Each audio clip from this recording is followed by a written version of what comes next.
गुरुर्ब्रह्मा गुरुर्विष्णु गुरुर्देवो महेश्वर गुरु साक्षात् परं ब्रह्म तस्मै श्री गुरुवे नमः। त्वमेव माता च पिता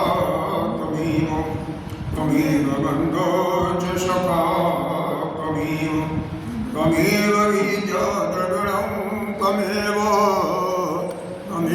सर्वं मम देव गजाननं भूतगणाधिसेवितं कपितजम्बो बलचारुभक्षणम् उमाशतं शोकविनाशकारकं नमामि विघ्नेश्वरपादकम्। अनंत श्री घोषित श्री 1008 पंचायती महानिर्माण अखाड़ा की वरिष्ठ श्रोतीय वरिष्ठ महामंडलेश्वर एवं उत्तर प्रदेश संत समाज के अध्यक्ष श्री सत्यदेव भगवान के चरणों में कोटि कोटि नमन बंदन। यहाँ के पीठाधीश्वर 1008 श्री पंचायती महानिर्वाण अखाड़ा के वरिष्ठम आचार्य श्रोतीय वरिष्ठ महामंडलेश्वर एवं राजस्थान के राजगुरु स्वामी श्री विश्वकानंद भारती जी के चरणों में कोटि कोटि नमन बंदन। संतजन भक्तजन सभी के अंतःकरण में विराजमान उस परमात्मा स्वरूप आत्मा स्वरूप परमात्मा को नमन करते हैं। आइए यहाँ पर हम इस अथर्ववेदी मांडव्योपनिषद के चतुर्थ पाद का अध्ययन कर रहे हैं जो उसका नाम है बला शांति। हमने कल 12वें कारिका तक का अध्ययन किया था जिसके अंदर यह था कि अगर वह सत्यवादी यानी यह जो सत्यवादी कौन है, जो यह आपके कपिल मुनि के मत को मानने वाले जिसको हम कहते हैं क्या कहते हैं, यह सांख्य मतावलंबी सांख्य दर्शन के मानने वाले, तो उनके अनुसार यह आलोचना भी कर रहे हैं कौन, यह असत्यवादी कर रहे हैं यानी वैशेषिक दर्शन वाले कर रहे हैं कि कारणात् अनन्तत्व मतः कार्यम असंभेदी। यही कार्य और कारण मतलब कारण में कार्य ही अंतर्भूत है, तो ऐसी अवस्था में क्योंकि वह दोनों को ही न मान रहे हैं ना, तो कारण में यदि कार्य अनुभूत है तो कार्य भी अगर कारण अनादि है तो कार्य भी अनादि हो जाएगा। दूसरा इसका उत्तरार्ध पक्ष में कर रहे हैं कि यदि कार्य में कारण अंतर्भूत है तो कार्य चूंकि अनित्य है तो कारण भी अनित्य हो जाएगा। इस प्रकार से यह परस्पर जो विरुद्ध है, क्योंकि कारण एक तो नित्य और नित्य मानते हैं, अजन्मा मानते हैं, तो उसका यह स्थिरता जो है उसमें विचलन हो जाएगा, मतलब उसको अजन्मा नहीं कहा जा सकता।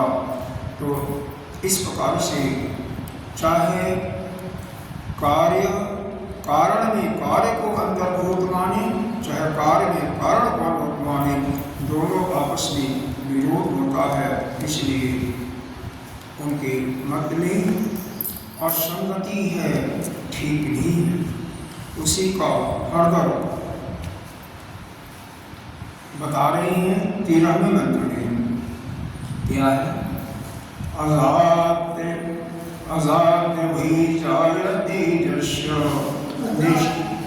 अजात्य वही जायते जस्य दृष्टान्त तस्य नास्ति वै जाताच्च जायमानस्य न व्यवस्था प्रसज्यते मतलब अजात है कोई, यानी अजन्मा है। अजात का मतलब क्या है? अजन्मा, अद्वैत सिद्धांत है। जस्य, जस्य मतलब जिन सत्यवादियों की मत में, यानी जो सांख्य दर्शन मतावलंबी हैं, उनके इस अजन्मा वस्तु से ही कोई वस्तु उत्पन्न हो रही है, किसी कार्य की अगर उत्पत्ति हो रही है। अजन्मा वस्तु किसको माना उन्होंने? यह जो प्रधान है, प्रकृति है, दोनों का एक ही नाम है। तो उस प्रधान से अगर कोई वस्तु, कौन वस्तु उत्पन्न हुई है? महत्त्वादि।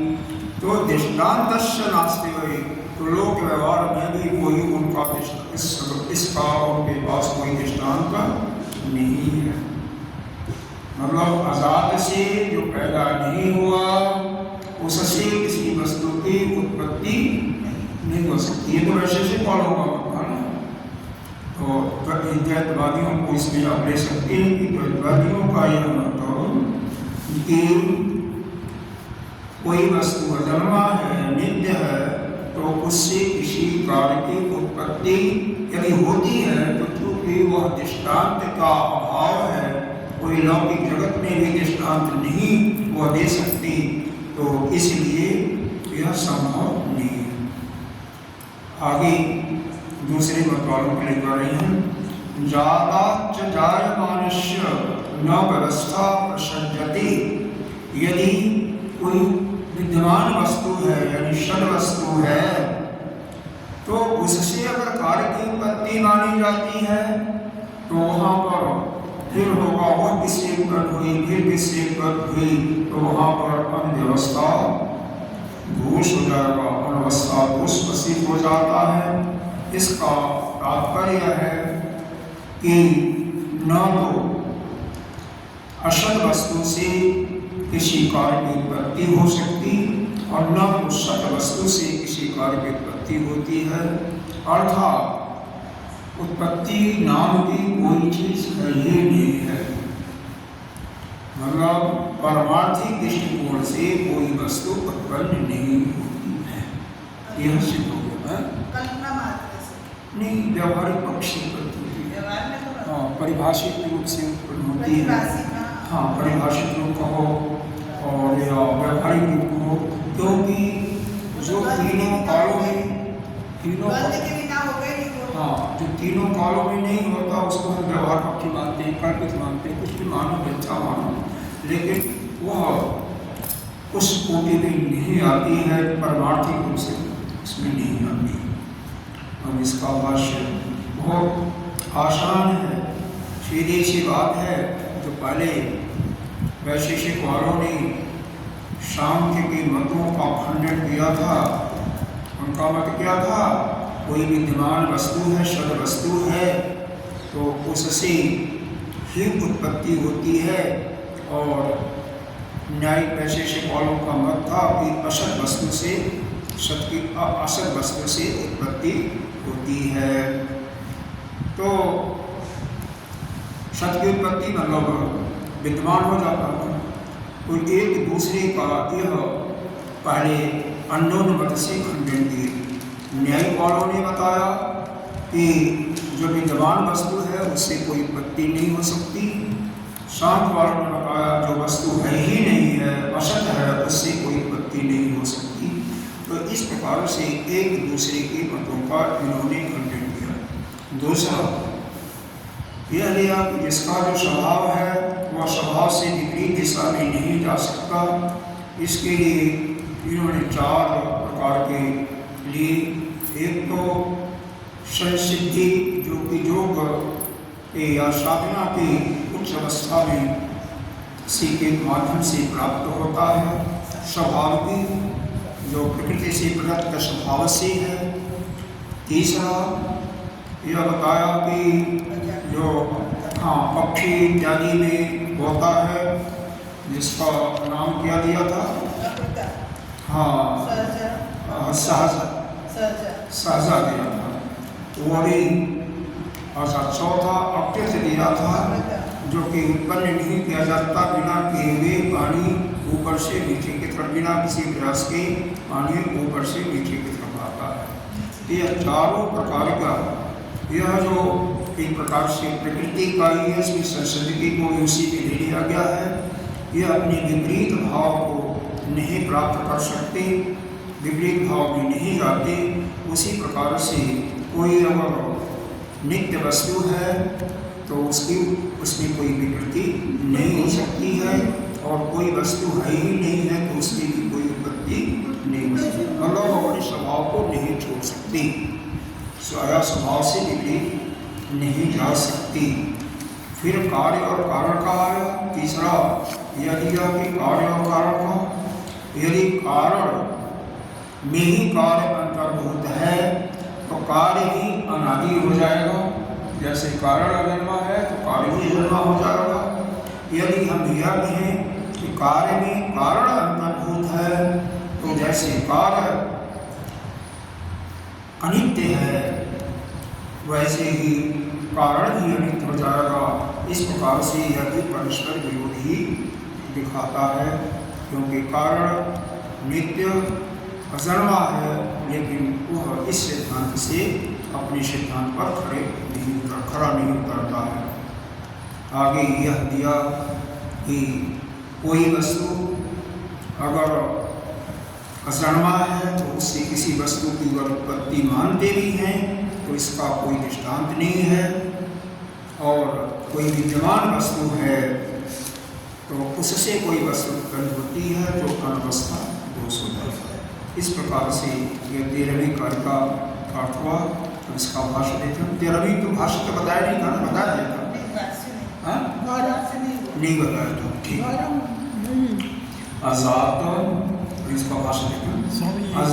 आगे भी बोला ना अजन्मा है, तो कृष्ण भगवान राम अजन्मा है, हाँ है हाँ, उनका जन्म नहीं है, नहीं तो उसका अस्तित्व ऐसा कैसे होगा? इसका नहीं, राम का जन्म नहीं हुआ है, वो तो प्रकट हुए हैं। रामचरितमानस पढ़िए, भय प्रकट कृपाला दीन दयाला कौशल्या हितकारी, वो तो प्रकट हुए हैं। प्रकट हुआ में प्रकट मतलब जैसे आप थे नहीं, आपने बस उत्पन्न हो गए, उत्पन्न नहीं हुए ना, गर्भ में नहीं आए ना, प्रकट गर्भ में नहीं है। वो कैसा होता है? प्रकट कैसे होता है? प्रकट का जैसे आप यह है कि अभी आप कमरे के बाहर हैं और एक बैग आगे, आप थे नहीं यहाँ पर और उत्पन्न हो गए, अब मतलब उत्पन्न नहीं, आप आ गए बस। हाँ, क्योंकि वह परमात्मा तो कण में विद्यमान है ना, अवतारवाद का सिद्धांत है यहाँ पर कि वो अपने से एक निचले स्तर पर है। निचले स्तर पर आने का मतलब वो सगुण साकार रूप में है। पहले वो निर्गुण निराकार था जो ब्रह्म है, वही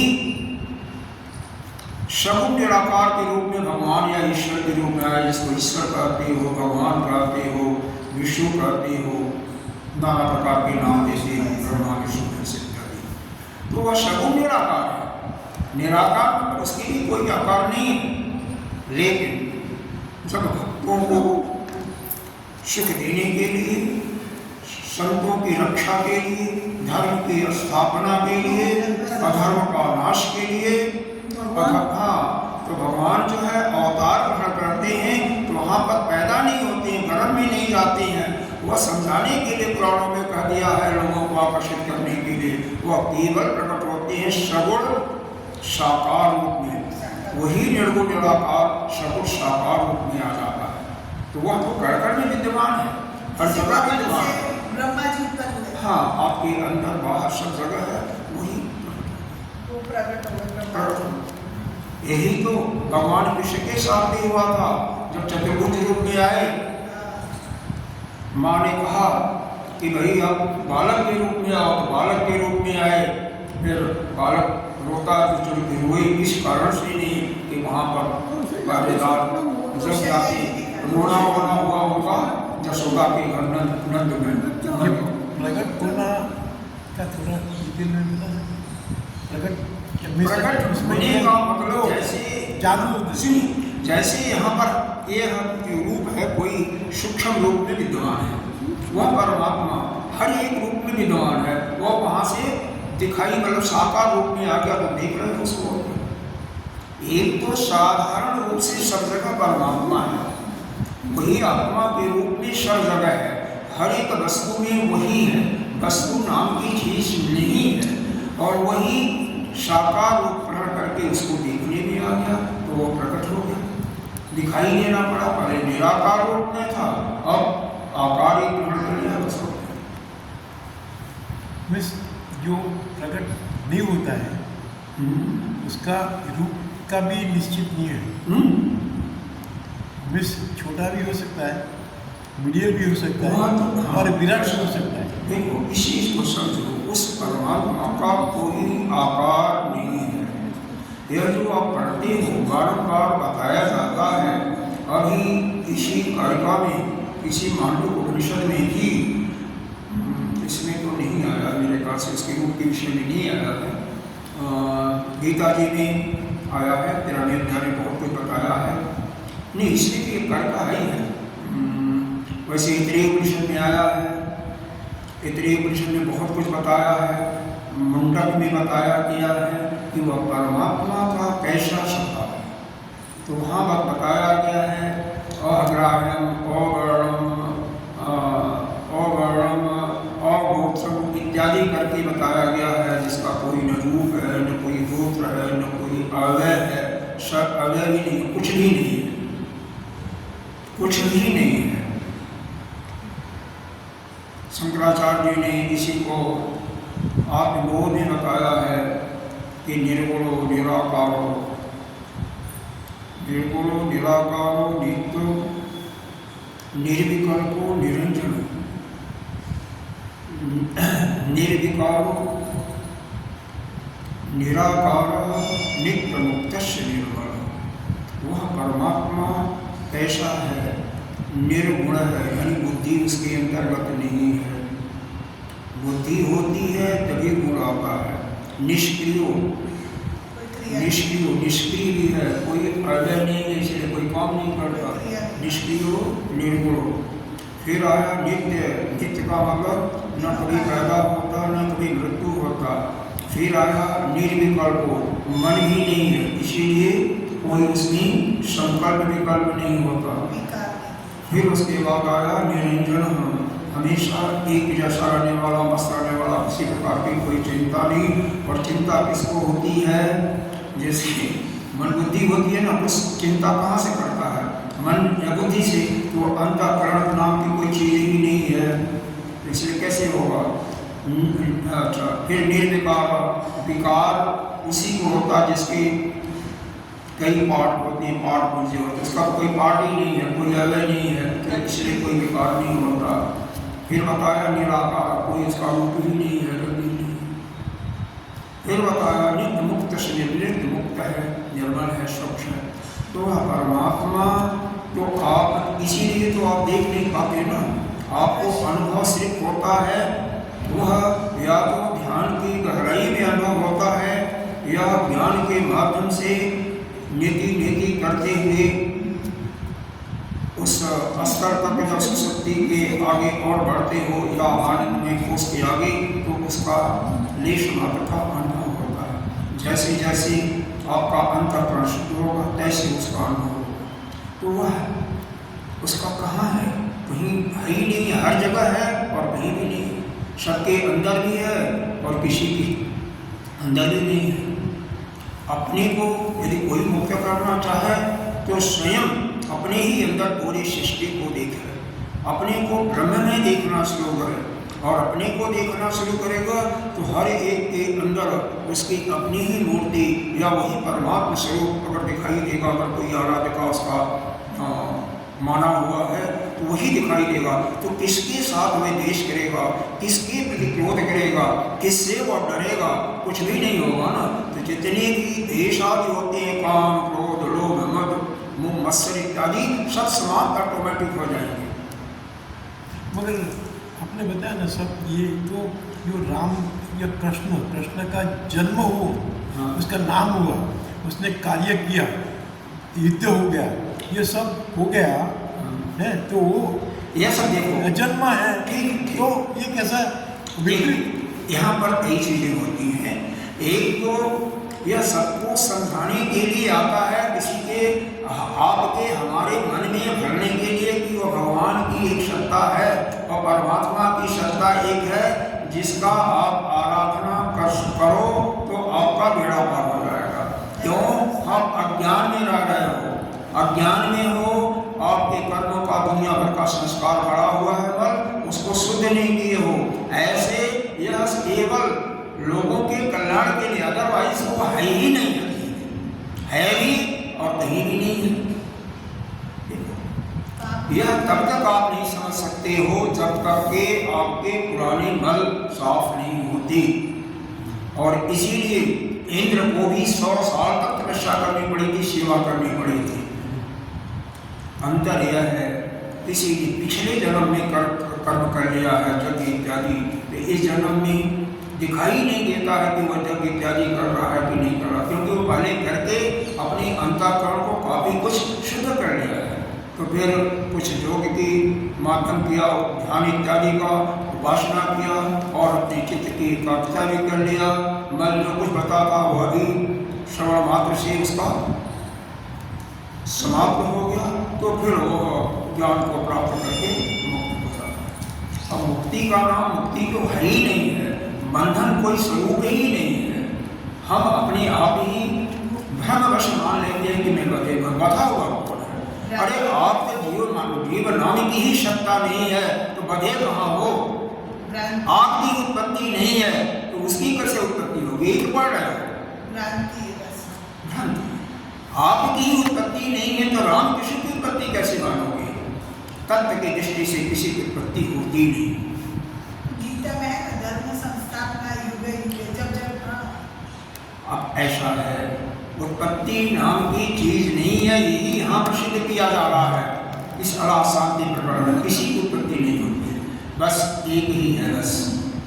उसके अतिरिक्त जो मालूम हो रहा है केवल हमें भाषी सत्ता मालूम हो रही है बस। न वह राम न वह कृष्ण, वह तो एक ही सत्ता है। पुराणों की बातों को हम उस वेद में जो परमात्मा का एक नाम आया ब्रह्म का, उसके लोगों के हृदय में भरने के लिए नाना प्रकार से बताया गया है। रामचरितमानस या रामायण में राम के रूप में बताया गया है, वही श्रीमद् भागवत के अंदर कृष्ण के रूप में बताया गया है, वही देवी भागवत में अम्बा माँ दुर्गा के नाम से बताया गया है, भोले बाबा को शिव महापुराण के नाम से बताया गया, विष्णु पुराण में विष्णु के नाम से चर्चा। यह तो केवल हम सबको समझाने के दृष्टिकोण से हर जगह जगह अलग अलग रूप में वर्णन किया है। नहीं तो वह सत्ता तो बस एक है, और इस सृष्टि में जो कुछ है सब वही है, उसके अतिरिक्त कुछ है नहीं। जो कुछ दिखाई आपको प्रतीति हो रही मिथ्या है। अब यही तो द्वैतवादियों का सिद्धांत, यही तो खंडन किया जा रहा है। क्यों? जैसे हम आपके मन में नहीं आ, आपके मन में है ना कि हम दिखाई पा रहे हैं तो दो तो हुए ना, वैसे ही बड़े बड़े धुरंधर सांख्यवादी वैशेषिक कड़ादी जो कड़ बीन करके खाते थे, उनका सिद्धांत, उनके मतावलंबी, न्याय दर्शन के गौतम ऋषि के उनके मतावलंबी, यही तो खंडन किया जाए। उन्हीं के मनों का तो खंडन किया जा रहा है। उन्होंने उत्पत्ति माना, एक ने उत्पत्ति माना तो विद्यमान है उसी से सत्य उत्पत्ति होती है, सत्य से सत्य उत्पत्ति होती है। दूसरे ने माना जो कि असत्य है, जो है ही नहीं है, उसी की उत्पत्ति होती है, उसी से उत्पत्ति होती है। तो दोनों मत का तो यहाँ पर खंडन किया जा रहा है, और किसी की उत्पत्ति नहीं होती, कोई है ही नहीं है। वेदांत इस चीज को कभी स्वीकार नहीं किया है किसी की उत्पत्ति होती है। यह बहुत गंभीर चिंतन है, इतनी आसानी से अपनी जिसके हृदयगम में हो जाए, हृदय में अंतःकरण में आ जाए, तो उसका कल्याण होगा। पहले तो यह भाव आना चाहिए कि आप ही ब्रह्म हैं, और वास्तव में है। शरीर से चूंकि शरीर को आप अपना मान लिए, इसी कारण से जीवन प्रभाव उत्पन्न हुआ। जीवन प्रभाव का अभिप्राय यही है कि आपके अंदर कर्तृत्व, भोक्तृत्व और ज्ञातृत्व की ग्रंथि पड़ गई, और जिस समय यह ग्रंथि समाप्त हो जाती है, उसी समय जीव भाव भी समाप्त होकर के आप आत्मा के रूप में हो जाते हैं। जीव नाम की चीज साधना के लिए, वैसे यहाँ पर जीव के रूप में हम भी हैं, आप भी हैं, तभी एक दूसरे को पढ़ा रहा है। अगर जिस समय हम अद्वैत रूप में चले जाते हैं तो उस समय कहाँ मैं कहाँ तुम, सब एक ही है। यही तोड़िया बाबा के महापुरुषों के जीवन चरित्र भी पढ़िए, कभी समय मिले तो पढ़िए। वह जब अद्वैत में चले जाते थे, क्या नाम है, एक बार चलो यह सब बात करने से तो गड़बड़ हो जाता है, आगे नहीं बढ़ पाएंगे। हाँ, छोटा सा दृष्टांत लोग समाप्त करते हैं। वृंदावन की बात है, इसी वृंदावन की मथुरा के पास बिहारी भगवान बिहारी जी के दर्शन के लिए वह जाते थे, और जाते ही उनका अपने स्वरूप में आ जाते थे। उनको नमस्कार वगैरह नहीं करते थे, न प्रणाम करते थे, हाथ जोड़ते चले आते थे। उनके साथ में ही उनके अनुयायी हैं, शिष्य हैं, अखंडानंद जी, जिसका नाम बहुत विख्यात है, जिनको शायद नाम सुना होगा, अगर उड़िया बाबा का नहीं सुना होगा तो वह उनसे मंदिर के पुजारियों ने कहा, भाई ये बाबा जो आते हैं ना, ये भगवान को प्रणाम नहीं करते, हम लोग 10 बार करते हैं। तो उन्होंने अखंडानंद जी ने कहा, महाराज एक शिकायत है, आप मंदिर में बिहारी जी के दर्शन के लिए जाते हो तो आप प्रणाम कर लिया करो, इनको भी संतुष्टि हो जाएगी भक्तों को। कहते हैं अखंडा ऐसे बोलते थे, मतलब उनको क्योंकि वह जब वृद्ध थे वो थोड़ा अरे देख, मैं वहाँ जाते ही पता नहीं क्यों मैं अपने स्वरूप में चला जाता हूँ, मेरे को कुछ भान ही नहीं होता, मेरे को भी अद्वैत एक ही तत्व की दृष्टि होती है, तो मेरे को हिला डुला करके इशारा कर दिया करना। तो ऐसी होती है। और अब भी जिस समय उस दृष्टिकोण आपका परिवर्तन हो जाएगा, अपने स्वरूप में चले जाओगे, तो आप न हमें देखोगे, नहीं किसी को नहीं देखोगे। तो यह जनता को, इसीलिए दुनिया भर का यह पापड़ बेलना पड़ता है, नहीं तो फिर क्या जरूरत है। और जो अपने स्वरूप में रहेगा यह थोड़ी पढ़ाएगा, फिर तो अपने स्वरूप में पढ़ा रहेगा। हाँ, तो यह चिंतन धीरे धीरे आएगा, एक बैग नहीं आएगा। चलिए आगे चलते हैं, इसको समाप्त करते हैं। हाँ, कम से कम 2-4 दिन समाप्त करते हैं। तो इसका भाष्य की बातें हैं। अजात अनुपन्ना वस्तु जायते यस्य वादिनः कार्यं दृष्टांत तस्य नास्ति वै दृष्टांताभावे अर्थात अज न किंचित जायत इति सिद्धं भवति इति अर्थः। यानी अगर कोई अजात वस्तु है, यानी अजन्मी वस्तु है, तो अनुपन्न, तो उस यह वादी यहाँ पर जस्यवादी ना, इसको पढ़ लीजिए, जिस वादी के मध्य में जो अज वस्तु है, यानी जो पैदा नहीं होती है, उससे उत्पन्न वस्तु से अनुपन्न वस्तु होती है, उससे कार्य की उत्पन्न होती है। मतलब जो अजन्मा वस्तु है उससे किसी कार्य की उत्पत्ति होती है। अब परमात्मा से कहो कि उससे कार्य की उत्पत्ति होती है, उससे हम लोग सृष्टि मानते नहीं, पुराणों में बताया गया है। इसलिए आपको ब्रह्म में पढ़ने के लिए मसाला वहाँ पर खुद भरमाया गया है, लेकिन वह किसी की मत के अनुसार है, समझाने के लिए है, वह सिद्धांत नहीं है। अब इस चीज़ को हम नहीं समझ पाते हैं, भ्रमित हो जाते हैं। आप ही नहीं, बड़े बड़े लोग भी भ्रमित हो जाते हैं कई बार। तो वह केवल इस उद्देश्य किया गया है कि उत्पत्ति, जब चूंकि उत्पत्ति नाम की चीज़ नहीं है तो कुछ भी नहीं है ना। लेकिन दुनिया को अगर कोई चीज़ दिया नहीं जा, जैसे ये मन को कोई खिलौना नहीं दोगे तो यह मन क्या करेगा, बिना मतलब के बातों को सोचता रहेगा। इसीलिए मन को मंत्र में लगाते हैं या किसी चीज़ में लगा देते हैं भगवान के दर्शन में, जिससे मन उसी से खेलता रहे, खाली न बैठे।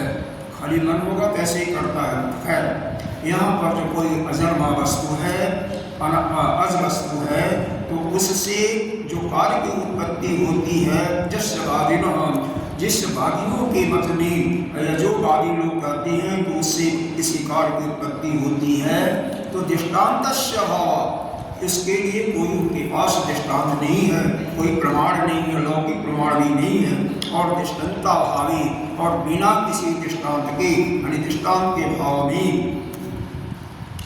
अज वस्तु से किसी वस्तु की उत्पत्ति सिद्ध ही नहीं होती। देखो आजकल का ज़माना है, यहाँ पर भी लेते हो तो पहले कोई सामान भी मार्केट में लोगे तो पहले सोचे होंगे, पूछते होंगे कि क्या इसके पहले भी इसका आपने क्यों किया है, कोई किसी ने किया है, इसका परिणाम क्या रहा है, कोई है प्रमाण वाला है, तो देखते नहीं हो। कई बार गूगल पर भी सर्च करते हो तो कोई भी आइटम उसके नीचे दुनिया भर के लोग अपने अपने कमेंट दे करके उसके फेवर में डालते हैं, फेवर या डिसफेवर में। तो वही चीज़ें हैं, अगर श्रुति का वाक्य है तब तो बिना प्रमाण के उसको मान लिया जा सकता है, लेकिन श्रुति का वाक्य नहीं है, अन्य किसी का मत है, तो उस मत का जब तक श्रुति में प्रमाण तो नहीं मिलेगा वो तो पक्का ही हो जाता। लेकिन लोक व्यवहार में कोई अगर उसका प्रमाण नहीं है तो उसको नहीं मानते। इसीलिए कहा जा रहा है कोई अगर ऐसी वस्तु है जो कि उत्पन्न ही नहीं होती और उससे किसी कार्य की उत्पत्ति होती है, ऐसा जो वादी लोग कहते हैं, वह उनका दृष्टांत के भाव में उनका मानना यह बिल्कुल गलत है, असंगत है, क्योंकि दृष्टांत तो उनको देना चाहिए। अब यही बताया गया प्रकृति है जिसको आप प्रधान कहते हैं, शास्त्रवादियों का सिद्धांत है, उसी से महत्व आगे उत्पन्न होती है। हम मान लेते हैं सही, अभी हमारे माइंड में भी भरा हुआ का कि उसी की उत्पत्ति होती है, लेकिन है नहीं कुछ। जगत की ही उत्पत्ति नहीं हुई तो कहाँ पर, या तो बस ठीक है या सब ऐसे दूसरे का सिद्धांत है, ऐसे शास्त्रवादी का सिद्धांत है, ऐसे चारवाक का मत है, ऐसे बुद्धिज्म का मत है, ऐसे जैनियों का मत है, बौद्ध में भी 4 मत हैं।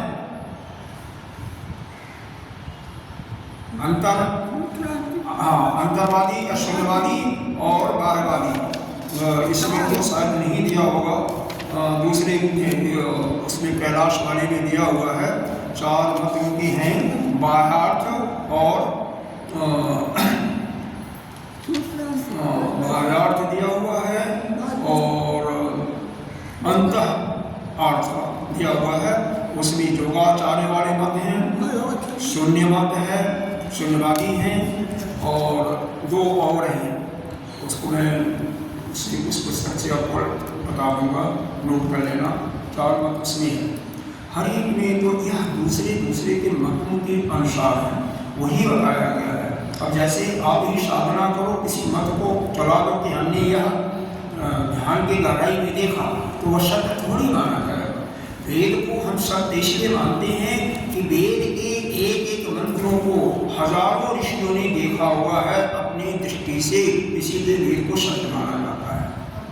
कोई उसका खंडन नहीं करता वेद को। अब वेद को नहीं मानता उसको हम क्या मानते हैं? हाँ, उसको हम नास्तिक मानते हैं। भगवान को न मानने वाले को नास्तिक नहीं मानते हैं, जो वेद को नहीं मानता उसको नास्तिक मानते हैं। अब आइए अगले पंक्ति का देखिए, उत्तरार्ध का।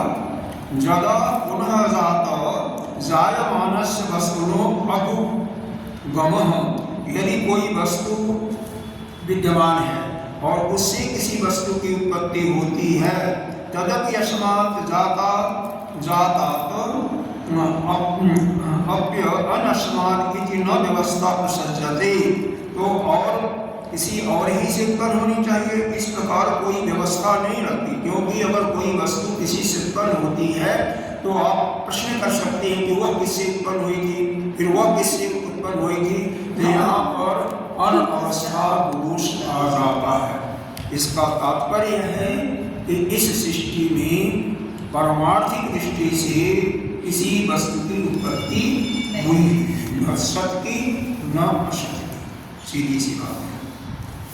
अब ये जल्दी नहीं अंतर आएगा, हमें भी नहीं आया था, तो आपको कैसे आएगा? बहुत साधना करने से आता है। साधना करने का मतलब नित्य दोनों टाइम तीनों टाइम कम से कम ध्यान करो, 1 घंटा 1.5 घंटा, आधे घंटा से स्टार्ट करके जितना शरीर का अपना क्षमता है उतने से स्टार्ट करो। और बाकी भोजन पर भी मन संसार में कम से कम जाए, इसीलिए मोबाइल टीवी इत्यादि पर भी ध्यान न जाए। उसमें भी जाओगे तो संसार में चले जाओगे, सबसे कटाव होते जाओगे धीरे धीरे, क्योंकि ये सारी आपकी इंद्रियां बाह्यमुखी हैं, तो जाएंगे जाएंगे, अपने आप इनको रोकना पड़ता है। कहीं भी देखोगे तो इसीलिए पहले जो अपनी इंद्रियों पर मन पर विजय नहीं प्राप्त किया है वो कभी भी आगे बढ़ ही नहीं सकता, पहले उस पर करना है। आइए अगले मंत्र की संगति दिया हुआ है अगले कारक की, जत्र वश्य जत्र तू अश्य, तो जहाँ पर आता है ना इसको तू अश्य पढ़ा था, जत्र तू अश्य सर्वात्म एव भूत। यह विद्राणक उपनिषद की एक श्रुति है कि जहाँ पर जिस अवस्था में इसके तो अश्य किसी उनके जो इसको नहीं मानते उनके दृष्टि में सर्वात्म एव अभूत, अभूत पैदा होना या दिखाई देना, तो सभी आत्मा में सभी ब्रह्म में ही हो गया है। जिसके दृष्टि में सब आत्मा ही हो गया है, सब ब्रह्म ही हो गया है, यह श्रुति यह परमार्थ दैव भाव का यह क्या करती है, खंडन कर देती है। और उसी को आश्रित करके यहाँ पर वेदांत के पक्ष वाले जो हैं वह इस श्रुति उनके तरफ से है। क्या है, हेतु आदि फलम जेषाम, पढ़िए, हेतु आदि फलम जेषाम, पढ़िए, आदि हेतु फलस्य च, हेतु फलस्य च अनादि, कथम तैरू वर्ण्यते, हेतु आदि फलम तेषां, आदि हेतु फलस्य च, हेतु फलस्य च अनादि, कथम तैरूप वर्ण्यते। अब इसमें शाब्दिक अर्थ में यही आएगा, हेतु का मतलब कारण हो जाएगा, लेकिन हेतु का अर्थ कारण नहीं होता है। इसी यह जो भाष्य है तो इसमें जब अपनी दृष्टि डालोगे तो हेतु का अर्थ दिया है धर्मादि, तो हेतु का मतलब होता है धर्म अधर्म। इसके लिए पहले समझिए कि और फल का मतलब ये शरीर दिया, फलश का मतलब यह जो संघात है, कार्यक्रम संघात है यह है। तो यहाँ पर जो सिद्धांत बताया गया है वह सिद्धांत भी ठीक नहीं लगता, असंगत है कि इस शरीर की रचना होती है धर्म अधर्म से, या पाप धर्म अधर्म का मतलब पाप पुण्य से यह शरीर बनता है। पहले इसको समझिए कि अगर जिसने पुण्य बहुत ज़्यादा किया हुआ है वह दैव लोग को पाप बहुत कम है, उसमें भी कई हो जाता है 99%, 100%, 70%, फर्स्ट क्लास मानो कैसे होता, तो वह दैव लोग उसको प्राप्ति होती है, देवता बनता है। जिसकी पुण्य और पाप लगभग बराबर होती हैं वह मनुष्य जोनी में आता है, वह मनुष्य जोनी में आता है। क्यों? वह सुख और दुख दोनों भोगने वाला है। और पाप जिसके ज़्यादा हैं, हाँ, सुख बहुत कम है तो वह तिर्यक योनि में या स्थावर योनि में जाता है। अब यह हो सकता है कि भाई 60% आपका पाप रहा हो, 40% पुण्य रहा हो, तो भी मनुष्य योनि लगभग है, मिल गई, लेकिन फिर कष्ट उसको ज़्यादा मिलता है। आपने देखा होगा, अपनी लोकेलिटी में देखिए, जहाँ भी रहती हैं, जो भी मिलने जुलने वाले हों, कई लोगों को कोई दुख होता ही नहीं, कई लोगों को कोई दुख नहीं होता है, डॉक्टर के पास बहुत कम जाते हैं, बीमारी नाम की कोई चीज़ छोटी मोटी होती है, कुछ होती ही नहीं है। और कई लोग बिस्तर पर पड़े पड़े सड़ते रहते हैं। तो इसका मतलब पिछले जन्म, यह सिद्धांत मानो तो, नहीं तो कुछ नहीं है। यह सिद्धांत कभी हम खंडन कर देंगे, यह सिद्धांत है नहीं वैसे, लेकिन जो हम आप मानते हैं हमारी आपकी भाषा में यह बताया जा रहा है, हमारी आपकी भाषा में यह कारिका समझाई जा रही है। बाद में खंडन कर दिया जाएगा, ऐसा कुछ नहीं है कि जो हम पुण्य पाप करते हैं उसी के कारण यह शरीर बनता है। फल का मतलब शरीर और हेतु का मतलब धर्म अधर्म, ठीक है, पाप पुण्य की। और फलश का मतलब ये संघात, ये जो हो जाता है कार्य कारण से संघात हो जाता है। अब ये देखिए, तो शरीर धर्म धर्म कहाँ पैदा होता है? धर्म धर्म कहाँ पैदा होता है? शरीर के द्वारा पैदा होता है। अरे भाई, धर्म धर्म कहाँ होता है? शरीर से। अगर शरीर नहीं होगा तो धर्म धर्म पाप पुण्य नहीं होगा ना। तो दोनों क्या हो गए? अन्योन्याश्रित हो गए, एक दूसरे के ऊपर आश्रित हो गए। तो इसको खंडन कैसे किया जाएगा? जैसे कहा जाए बेटे से पुत्र, बाप की उत्पत्ति हुई, वैसे ही होता है। क्यों? आप यह कह रहे हो कि धर्म अधर्म से इस शरीर की रचना हुई, और फिर कह रहे हो कि शरीर से यह धर्म अधर्म होता है, तो यह तो खंडन हो जाता है ना। तो क्या पुत्र से बाप की उत्पत्ति होती है क्या? ऐसा हवाला दिया जाएगा। इसको कहते हैं क्रमवत। अगर क्रम से उत्पत्ति होती है तो यह पुत्र से बाप की उत्पत्ति यानी पिता की उत्पत्ति जैसे हो गया, तो यह सिद्धांत आपका गलत है। अगर एक ही साथ उत्पन्न हुए हो दोनों, मतलब कारण नहीं है कोई किसी का, एक ही साथ धर्म धर्म में हुआ है और कारण शरीर में हुआ है, तो फिर कारण नाम की कोई चीज़ नहीं रह जाएगी। फिर जैसे शीव होता है गाय के, दाया तो पहले कौन उत्पन्न हुआ, बाया कौन उत्पन्न हुआ, ऐसे ही हुआ। इसी प्रकार से इसका फिर खंडन किया गया नहीं कुछ, और अंत में कहा जाएगा किसी की उत्पत्ति होती ही नहीं। पढ़िए इसको, इसका भाव अर्थ पढ़िए। पहले कार्य का अर्थ देखिए, हेतु आदि फलम जेषाम, यानी जेषाम मतलब जिनके मत में, जो दैववादी हैं जिनके मत में हेतु मतलब धर्म अधर्म का कारण यह शरीर है, फल मतलब शरीर है। हेतु फलश्च, और फल का कारण यानी शरीर का कारण क्या है? धर्म अधर्म है। हेतु फलश्च अनादि। अब देखो यहाँ पर अनादि मान लिया गया है। अगर ये मान लो इसको अनादि को करते हो, नहीं तो अवस्था दोष हो जाएगा। तो अगर हेतु और फल यानी धर्म अधर्म और उसका कारण शरीर, इसको आप अनादित्व या अनादि कथम कैसे बढ़ते, कैसे कर सकते हो? तैरो माने इसका प्रतिपादन करना के अर्थ में आता है। तो इसको, इन दोनों को कैसे बता सकते हो आप कि यह दोनों जो हैं एक दूसरे का प्रतिपादन करते हैं? मतलब धर्म अधर्म से शरीर बना और शरीर से धर्म बना, इसका प्रतिपादन आपके, इसका अनादित्व का या अनादिकाल से चले जा रहे हैं, इसको कैसे आप समझा सकते हो? इसके लिए भाष्य में दिया हुआ है हेतु। अब भाष्य में हर एक शब्दों का अर्थ दिया जाता है, कई बार बताया जा रहा है, उसको पढ़ने की कोशिश कीजिए। हेतु शब्द है पहले, उसका उसके आगे अंतर यही है कि इसमें मिला दिया गया है, इसीलिए आदमी कंफ्यूज हो जाता है। तो हेतु का मतलब धर्म हो गया, ठीक है, आदि नहीं दिया हुआ, धर्म आदि दिया हुआ है, आदि दिखाई नहीं दे रहा है, धर्म आदि।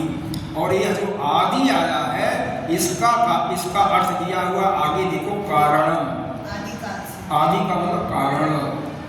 फल का अर्थ दिया हुआ है देखो पहले दे दिया गया है।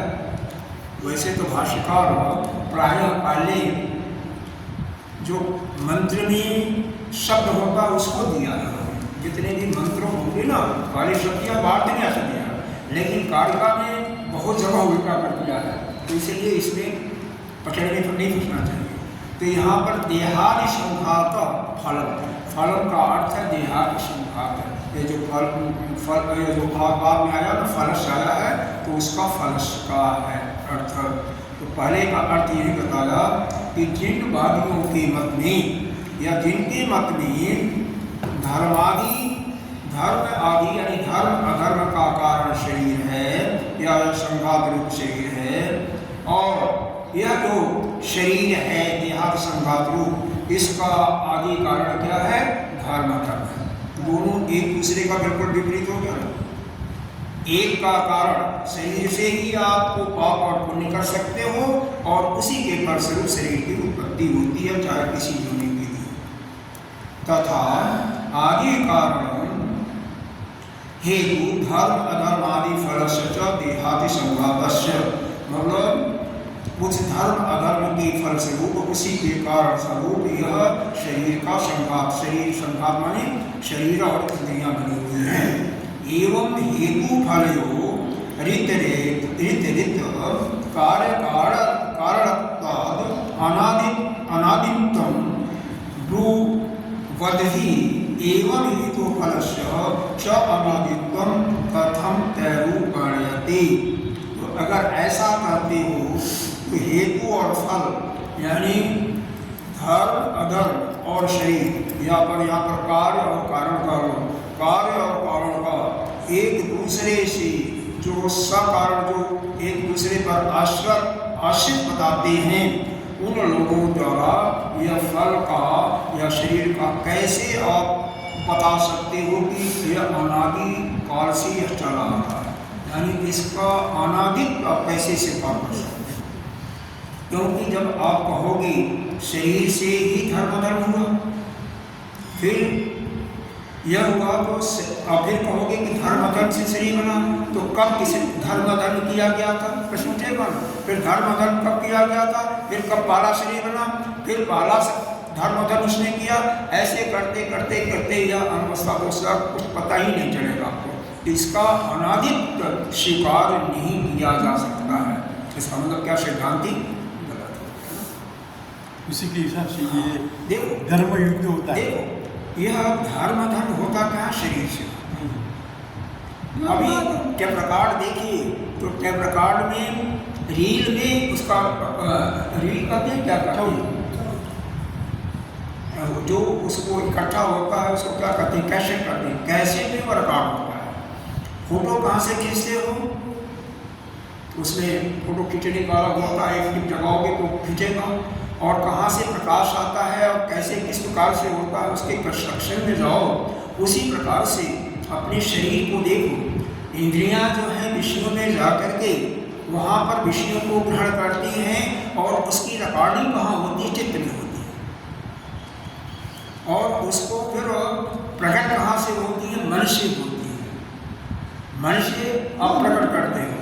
तो उसी प्रकार से यह धर्म अधर्म और शरीर एक दूसरे पर अन्योन्याश्रित है, एक दूसरे पर बिल्कुल ऐसे आश्रित हैं कि उसको यह नहीं कर सकते हो कि पहले कौन हुआ बाद में कौन हुआ, या दोनों एक साथ उत्पन्न हुए।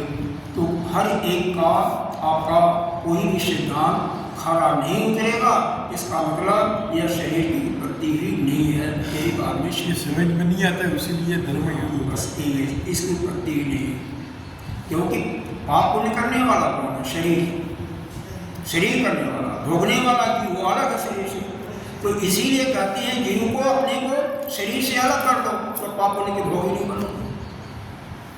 शरीर द्वारा जो कर्म हो रहे हैं वो आपको विचलित नहीं कर सकते हैं यदि आप अपने को अलग कर दो। तो केवल शरीर से ही अलग नहीं करना पड़ेगा, शरीर के जितने भी संबंध हैं सबसे आपको अलग होना पड़ेगा।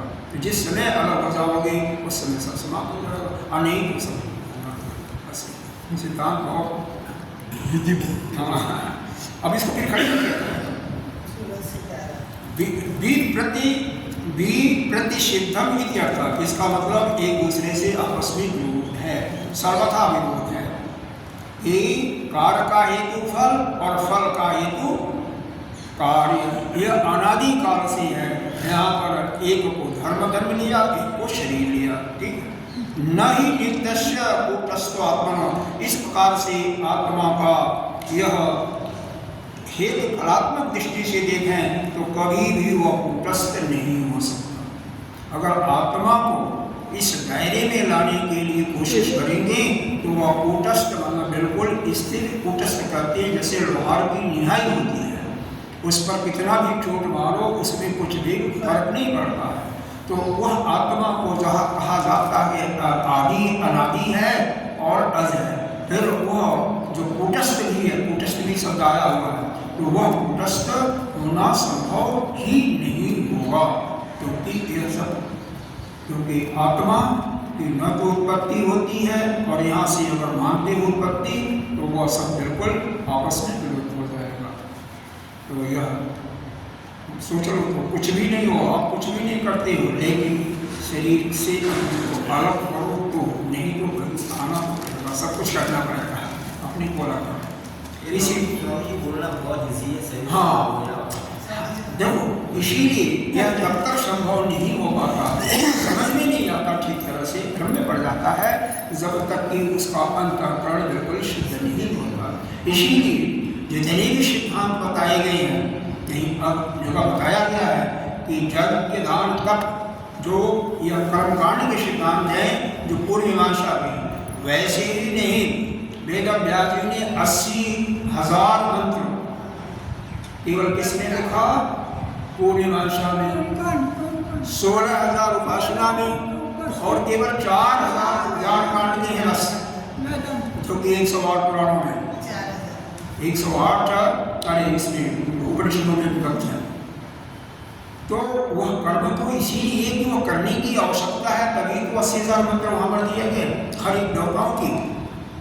हाँ, जो पिछले जन्म में कर चुका उसमें भी नहीं करेगा, कोई बात नहीं चलेगा, लेकिन आपको स्वतः मालूम होगा शरीर से कितनी ममता है, कितनी आसक्ति है, उसी के अनुसार आप इसका मतलब पिछले जन्म में अगर आसक्ति है तो नहीं किए हुए, कितना घर से आसक्ति है, कितने औरों से आसक्ति होती है, स्वभावतः किसी को देखते हुए आपकी आसक्ति आ जाती है, देश आ जाता है, इसका मतलब अभी बहुत कुछ कचरा जमा हुआ है, तो उसको निकालना पड़ेगा। और वैसे ही वो कर्म इत्यादि इस प्रकार से करना है कि निष्काम रूप से, कुछ फल की इच्छा भी नहीं, फल की इच्छा करो तो केवल फल मिलेगा और कुछ नहीं होगा। साथ में योग भी चित्त की चंचलता इतनी ज़्यादा होती है कि हम मन में किसी एक विचार पर आधा घंटे 10 मिनट भी कायम नहीं रह पाते, तो इसलिए योगाभ्यास की आवश्यकता है। और एक चित्त की एकाग्रता को प्रगाढ़ करने के लिए केवल परमात्मा ही दिखाई दे अपना, या श्वास प्रश्वास ही दिखाई दे, तो वह प्रभु की उपासना बताई गई है। और फिर बाद में यह जानना, लेकिन श्रवण मात्र से क्या होता है, यह वेदों के जो मंत्रों का उच्चारण होता है न, इससे भी पाप हमारे करते हैं, खुद करते हैं तो ज़्यादा करते हैं, नहीं सुनते हैं, कान में फर्क पड़ती है तो भी करते हैं। इसीलिए कोई अगर मर अवस्था पर आता है तो कोई गायत्री मंत्र का कैसे, वो भी तो वेद का ही है, गायत्री मंत्र का कैसे क्यों बोल कर सकता नहीं, कोई गीता जी का वो लगा देता है, कोई वेद की ही अच्छी श्रुतियाँ जिसमें भगवान के गुण इत्यादि नाम का, उनके अक्षरों का वर्णन होता है, वो लगा देता है, चलता रहता है। कुछ तो कम से कम उसकी अधोगति तो नहीं होगी, पहले तो उन्नति हो। ये बता रहे हैं कि ये कर्मयोग से और उपासना से अंतःकरण की शुद्धि होती है। हाँ बिल्कुल। अभी अगर उपासना में हमने अहम भाव रखी तो उपासना में अगर अपने मैं करता हूँ ऐसा हमने रख दिया, अहम भाव गया, तो वो तो और अंतःकरण को मेरा ऐसा है। दो प्रकार का वैराग्य हुआ, एक बाह्य वैराग्य और एक अंतर वैराग्य, यानी अपने अंदर शरीर से वैराग्य। जो बाहर की चीज़ों को नहीं छोड़ सकता, चाहे वह तंबाकू खा रहा है या कोई अन्य किसी चीज़ का सेवन कर रहा है, उसको छोड़ने में जब समर्थ नहीं होगा तो अंदर का तो वह आ गया, तो अहंकार है, ममता है, वह तो छोड़ ही नहीं सकता। पहले बाहर का जो छोड़ने में सक्सेस होगा, सफल होगा, वही फिर अंदर की एक चीज़ों को छोड़ेगा। अब हम बाहर की चीज़ों को नहीं छोड़ पाते हैं तो फिर अंदर के कैसे हम सपने देख सकते हैं? नहीं देख सकते। इस पर संत लोग कहते हैं, बहुत इस पर चर्चा है। लेकिन कभी कभी बाहर की चीज छोड़ने में भी इतना अभिमान हो जाता है ना, उसमें रमते नहीं तो वो तो छोड़ना पड़ेगा, बहुत कारण बात यही है अभिमान का कारण क्या है?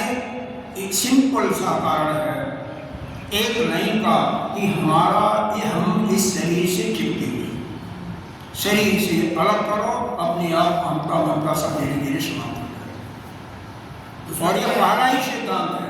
उसमें क्या है कि जीवन भर हम लहसुन नहीं खाना है, प्याज नहीं खाना है, ये नहीं खाना है, वो नहीं इसको खाना है। छोड़ो, नहीं, ये सब हम इसको अगर छोड़ो कोई बात नहीं। उसमें ही अगर हम लड़ते रहेंगे ना, साधना नहीं हाँ, होगी। उसको छोड़ो, पहला काम करो, शरीर से अलग हो जाओ, हाँ, शरीर से अपने को अलग करो। आसक्ति अलग, आसक्ति दूर तो करो। शरीर से बिल्कुल हम, हाँ, आसक्ति समझिए, शरीर हमारा नहीं है, शरीर के द्वारा किए हुए कर्म हमारे नहीं है, शरीर के द्वारा होते हुए पदार्थ हमारे अंतःकरण भोक्ता हुआ नहीं है, बस उससे अपने करो, बाकी सब कुछ हो।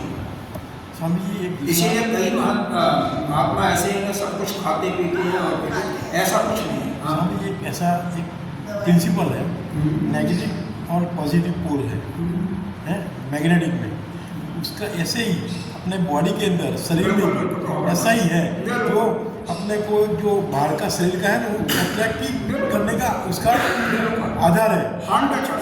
हाँ हाँ, और इसीलिए कहा जाता है संसार में आपकी दृष्टि भी जाएगी, कर्ण भी जाएगा, शब्द भी सुनाई देगी, लेकिन उससे अपने को अनअटैच है, बिल्कुल अलग रखो। पॉसिबल ही नहीं है। हाँ, पॉसिबल नहीं है। धीरे धीरे सब कुछ पॉसिबल होगा। जब बहुत लोगों ने आपसे पढ़ाई की है, उन्होंने समर्थ पा लिया, तो हम तो नहीं पाएंगे। लेकिन ये ऐसा है, जो अपने को ऐसा मानता है कि मैं शरीर से अनासक्त हूँ, उनके पास एक 10,000 रुपया मांगो, 10,000 रुपया मांगो, वो दिखता है कि वो ऐसा है। आप अपने को देखो, का बहुत फर्क है। हाँ, फर्क तो है, लेकिन पहले अपने को देखो। आसक्ति का मतलब यहाँ पर अगर शरीर को कोई जैसे चोट लगती है, तो आपका यह फर्ज बनता है कि यह शरीर में रह रहे हो तो दवा करना है।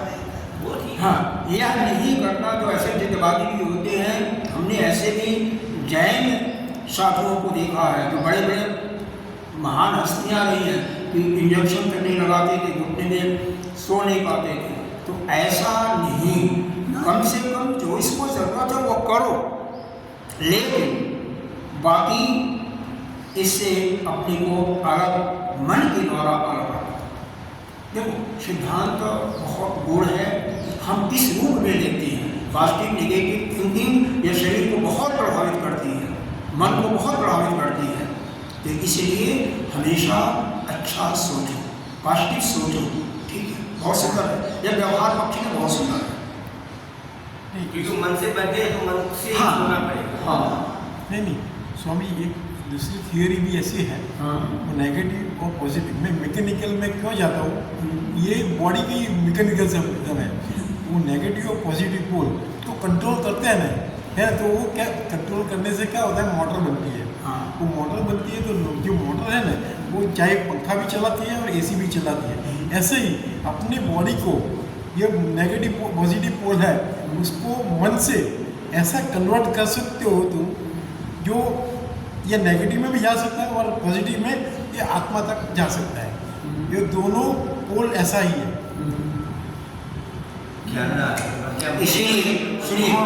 इसीलिए मन के दो भय होते हैं। सुनो, हरे जी, मन शुद्ध मन भी होता है, शुद्ध बुद्धि भी होती है, और पाप बुद्धि भी होती है, शुद्ध बुद्धि भी होती है। तो बुद्धि को ठीक करने के लिए यही जितना भी उपासना किया जाता है, जब इत्यादि, वही उसको ठीक करता है, संस्कार से होता है। शुद्ध और अशुद्ध मन दोनों मिला के हम आत्मा से नहीं, सवाल ही नहीं होता, वो दोनों से नहीं हो सकता, पॉजिटिव से ही होता है।